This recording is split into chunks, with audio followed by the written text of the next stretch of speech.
All right, hello everyone, and welcome to my channel.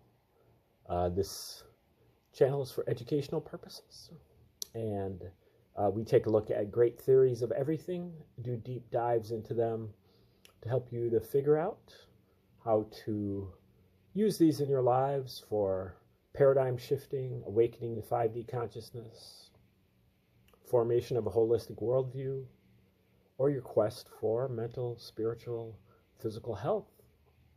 And we focus on things that are obscure, that you probably have never heard of before.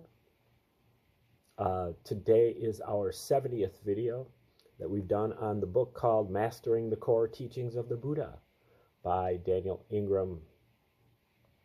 And this book kind of distills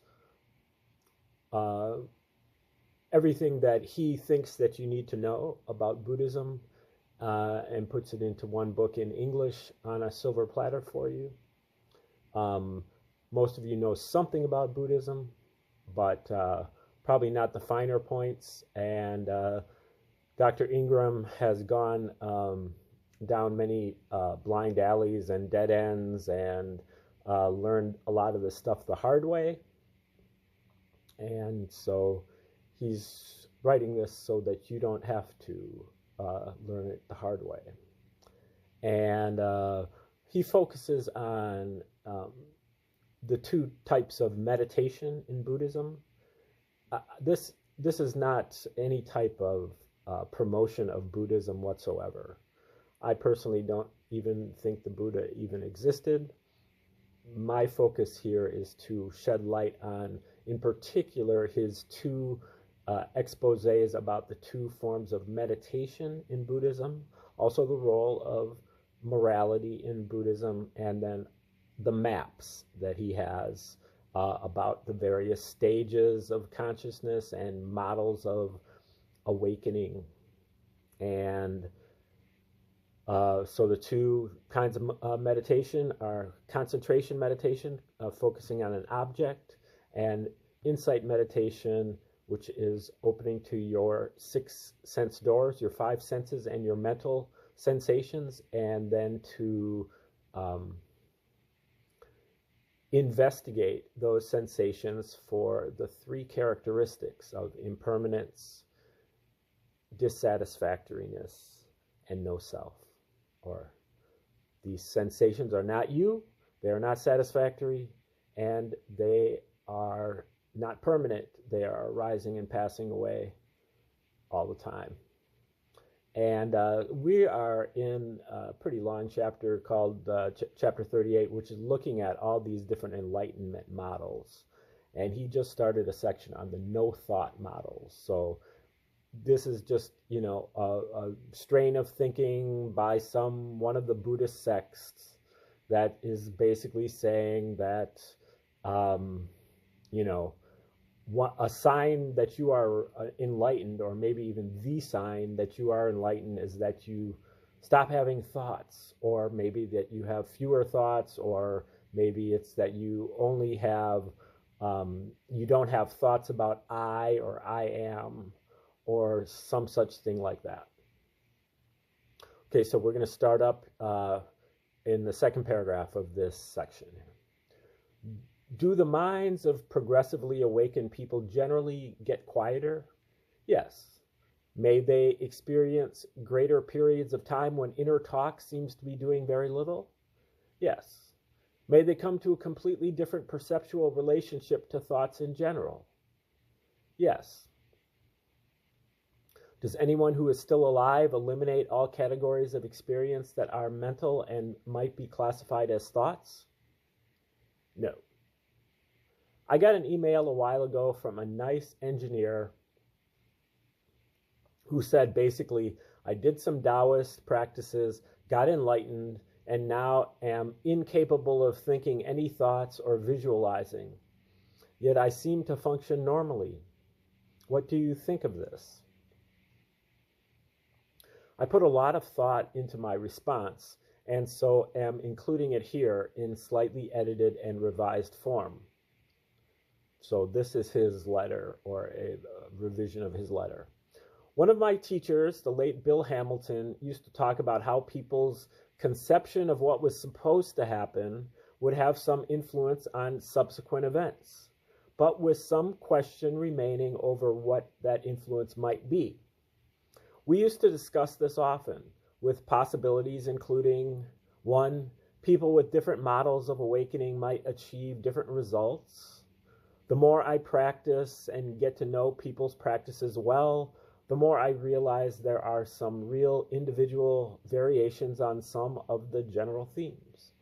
That said, there are also commonalities to how most human brains function.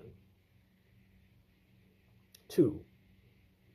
People with different models might achieve the same thing but describe it differently. And 3, some combination of 1 and 2. 4. People might fail to achieve results but be scripted to report or believe that they had achieved something in line with their own working model. This is a common occurrence, one that I have observed in myself more times than I can count, and also in the practice of many other fellow Dharma adventurers. Bill would often mention people's ability to self-hypnotize into semi-fixed states of delusion. He had a long run of hanging out in scary cult-like situations with psychopathic teachers and friends, and got to observe this firsthand in himself and others. See his book, Saints and Psychopaths, for more on this. 5. People with different models and techniques might have very different experiences of the path along its way. This is clearly true in some aspects, and yet the universal aspects of the path continue to impress me with their consistency and reproducibility regardless of tradition. Other possibilities we haven't considered, in the style of Donald Rumsfeld's famous unknown unknowns. That's number 6. And that's the last one. The no thought question is an interesting one. I'm not totally clear on whether that's the end of the letter or not. We'll find out. The no thought question is an interesting one. It is commonly used in some traditions as being the goal. These including some strains and descriptions of Hindu Vedanta, multiple non-aligned traditions, and others, Zen, and some Thai teachers sometimes toy with the idea on its periphery as to Taoism. I did a bunch of reading of the old Taoist masters some years ago, but I wouldn't consider myself an expert on its current practice or dogma. This is still a letter. So, Buddhism does not generally consider not thinking or not being able to visualize among its goals, which brings us to the points mentioned above. For instance, the Buddha often says things in the old texts like, "It occurred to me that I should wander by stages to such and such a place," or "This spontaneous stanza, never heard before, occurred to me." These obviously are thoughts. Furthermore, if we take the old texts as a reference, all the enlightened disciples of the Buddha and the Buddha himself were described as thinking thoughts, and furthermore, as expressing them in speech, which evidences preceding thoughts and intentions. Further, many of the Buddha's disciples could visualize, as could the Buddha, and you can't be a tantric master without some strong visualization abilities. Even further, the notion that one can write an email or do engineering, which inherently involves abstraction, mathematics, and other concepts being converted into actuality, or even speak and have it not involve thought, is one that I think is merely a conceptual understanding itself and thus an arbitrary designation.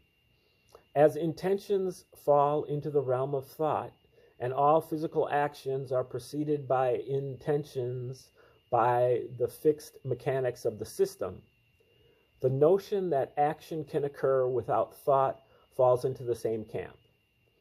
This also applies to all such things such as memory, which you clearly demonstrate, as this inherently must involve thought by definition. Given those assumptions, the question I ask is, have you simply stopped calling those processes thought to fit an arbitrary and dogmatic model? Have you perhaps forced yourself to stop noticing that mental processes occur as you believed that was supposed to happen? Maybe you have achieved something real and because of your preconceptions choose to describe it through that terminological filter, or have achieved something completely different from those that is not on my radar screen for whatever reason.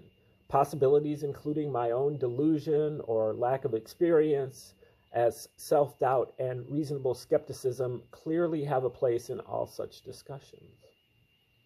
The terminology that I am familiar with involves seeing thoughts as they are, thus having them be just a very small and transient part of the natural causal field of experience.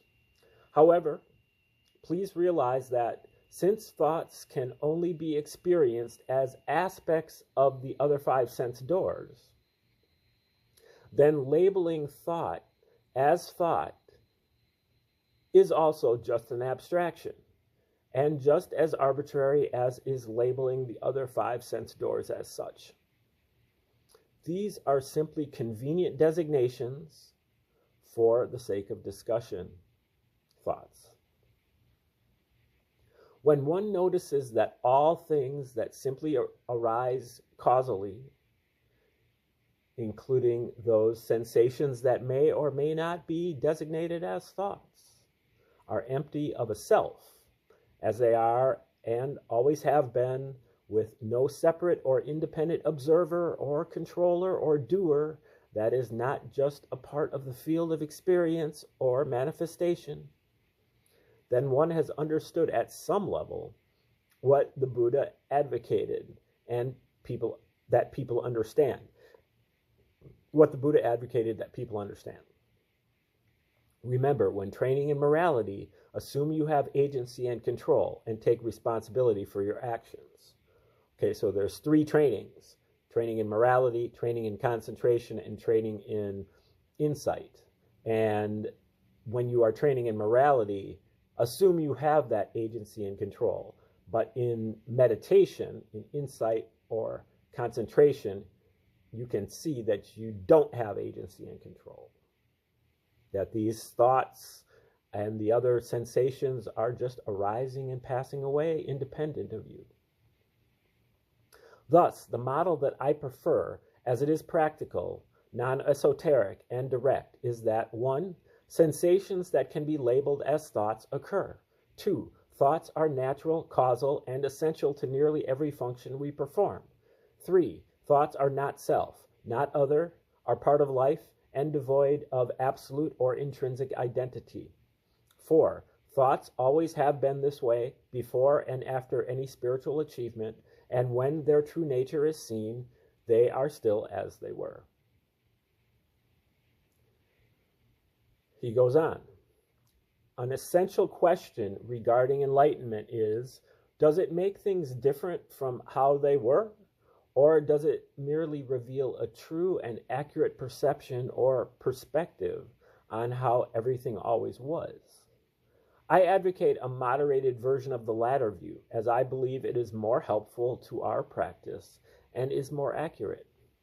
Thus, in this view, which is just one view, anything that could happen before, such as thought or visualization, can happen after, with the only difference being an untangling of the previously tied knot of tangled perception. In terms of my experience, another interesting conceptual designation, and expressed using relative and down-to-earth language, I can make my inner voice as loud as it could be before. It is much more clear than it was before. It is perceived as part of the natural field of causality in a way that it was not before. And mindfulness comes and goes as before. In hygienic states, the inner voice is very subtle, but I can still visualize as before, sometimes with even more clarity depending on practice conditions. In short, I have not lost abilities, nor have I changed much about the way the system operates.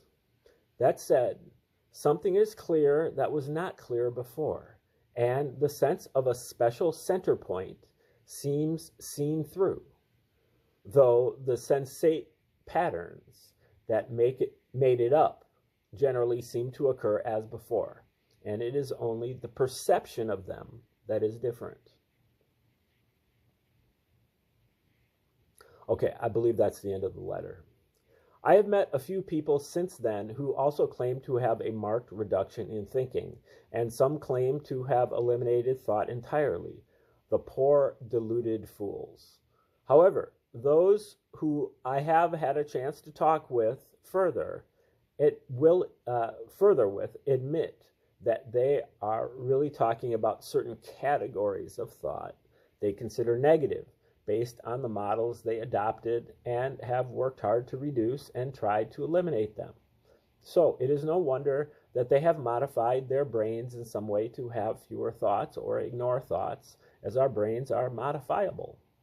But none that I know, after careful questioning, have actually eliminated all categories of mental processes and all categories of thought while still being alive and conscious. The important counterpoint to my points about thoughts is that most people start out filtering way too much of reality through the narrow channel of linear thought, not at all realizing that the full richness of reality is already happening and being perceived.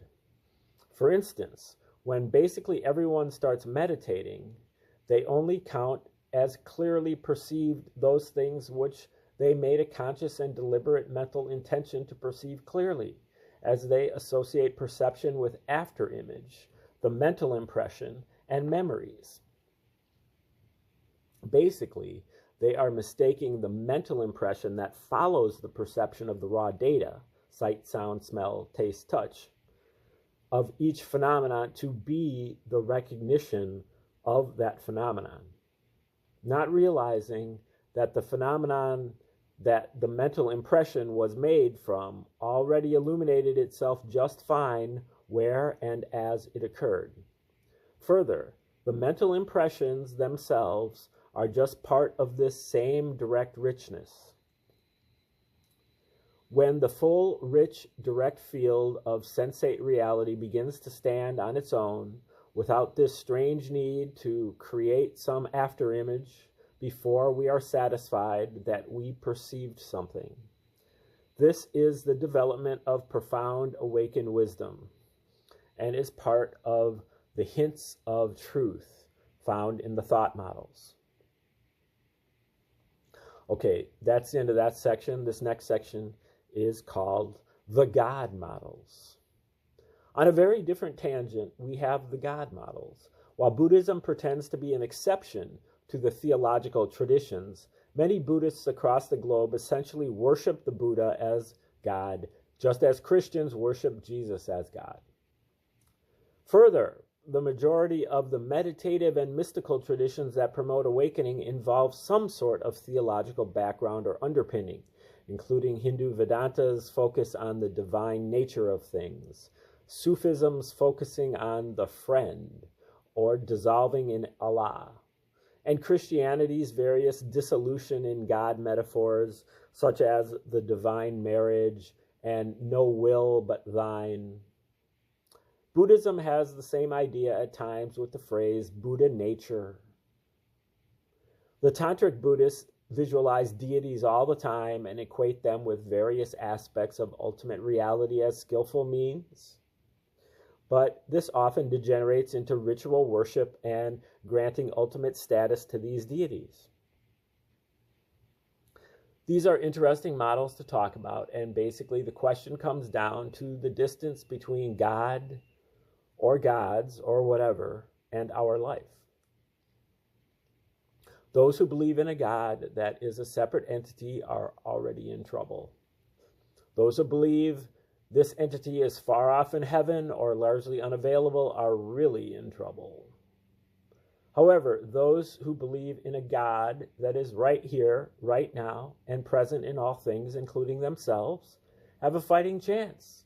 And this is as practical a model for awakening as any other, if done correctly, which it almost never is.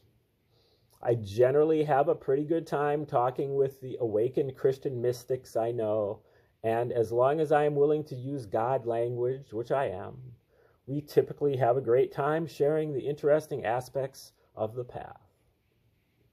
The problem comes for those who believe in God-free zones, that is, those places where God is not. These tend to be people who believe in a limited, abstract God. Most people who believe in God have not taken the time to consider the question of whether they believe in God-free zones or a limited God. In fact, most people who believe in God in the monotheistic sense would be offended by the notion that their God was somehow limited. However, if you question them about whether God is in their toilet paper or in a rock, or perhaps is the toilet paper or the rock, is their weird popcorn fetish, is the annoying itch in their armpit, and is everything else. Even most people who in theory believe in an omnipresent, unlimited, all-powerful God will simply not go that far. This is too bad, because if they did, they would have a good working model for realizing that this is it. And so we are back to my original simple, excellent premise and test for good models of awakening. I'm just going to interject a little here. It seems like that's where I would put my points about Satan or the devil or whatever. That's a God-free zone, you know. So I'm surprised that he didn't mention that here. Maybe he will as we go on. Here's how this works.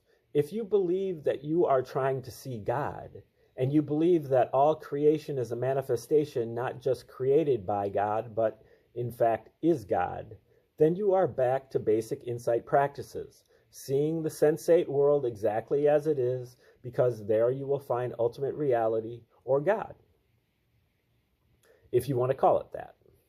When the center point is seen through by your careful investigation of all these sensations or all the aspects of God, then all that is left is just these sensations as before. That is, all this God.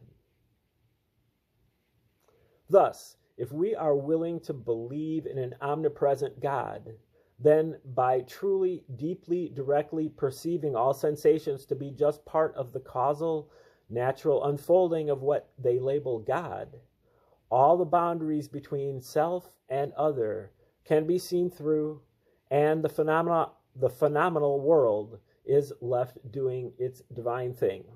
Thus, the practitioner realizes they always were part of God, in a sense, and there is no will but God's, and all knowledge is God, though these designations are merely terminological one way or the other. Thus, the problem with God models is that people don't take them far enough, because if they did, they'd be able to get into something great, though they could get there just as easily without them. Some people really resonate well with God-based traditions. Some thrive in tantric models where they visualize themselves as actual deities. Some are very inspired by a sense of immediate divine presence or the notion of dissolving into God.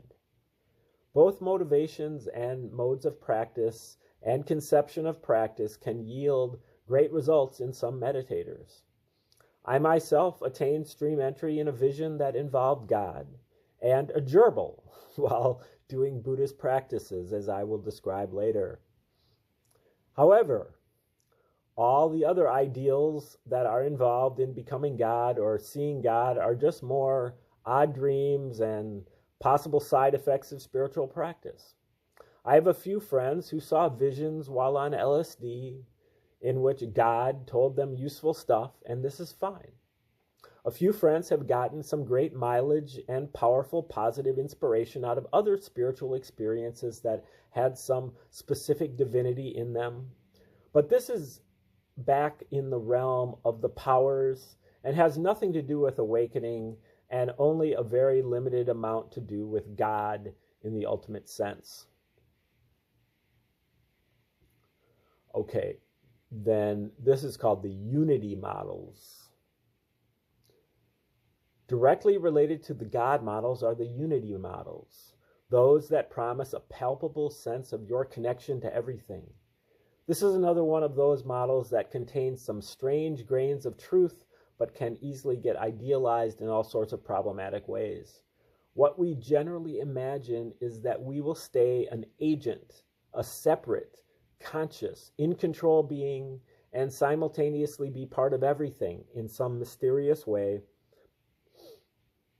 such as either feeling everything else in the universe at all times, or even more ludicrous or delusional, being in control of everything else at all times. Somewhere subtly buried in there is also generally some dream of ownership, that we will possess everything. The general problem is that we half imagine the model and don't take it to full, actual, direct, experiential unity of the field.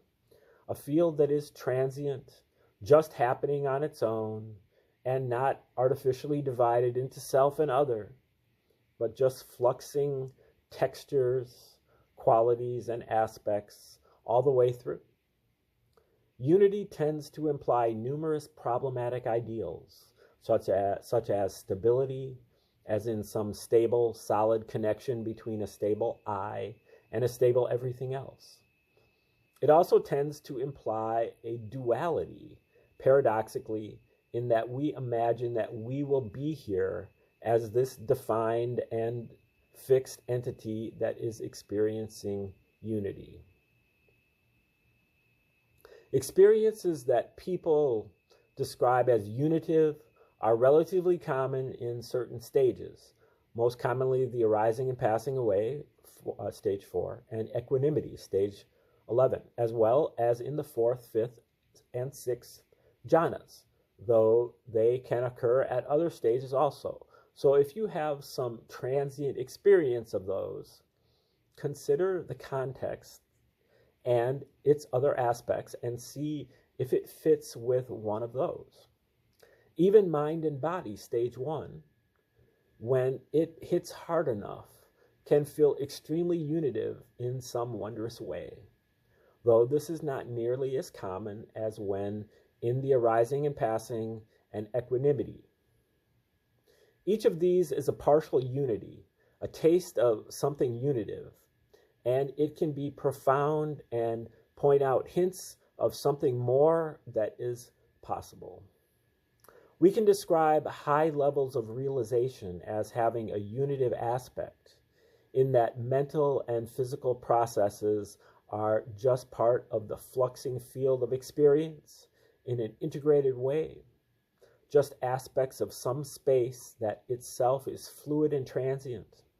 But the concept of unity for most people implies something solid, stable, permanent, unchanging, eternal, fixed, and fixity, or changelessness, is an illusion. So beware of chasing unity in that way, as this is not as good or true as simply noticing what is going on clearly and directly.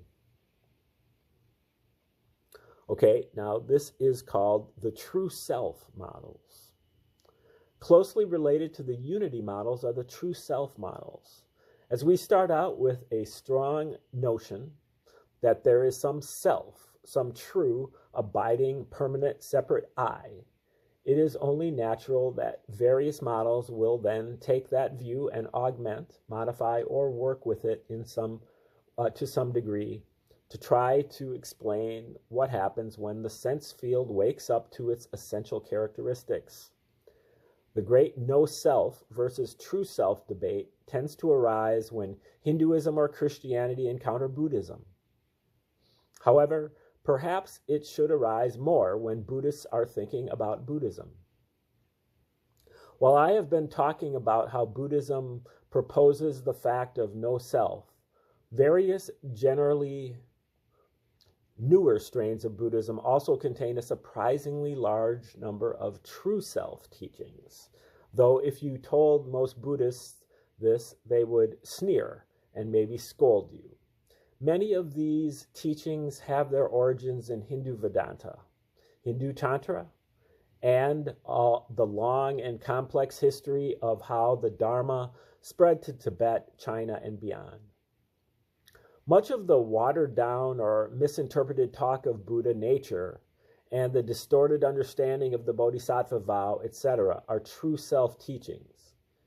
By pointing to this wide field of experience as being somehow related to awakening, true self-teachings can help some more aversive practitioners to examine their reality just as it is and inhabit it in an honest and realistic way, to be more embodied and grounded in what is going on. Or they can cause more desirous practitioners to cling to transient experiences as self if they misunderstand this teaching. Many of the juvenile and tedious disputes between the various insight traditions result from fixation on these concepts and inappropriate adherence to only one side of these apparent paradoxes.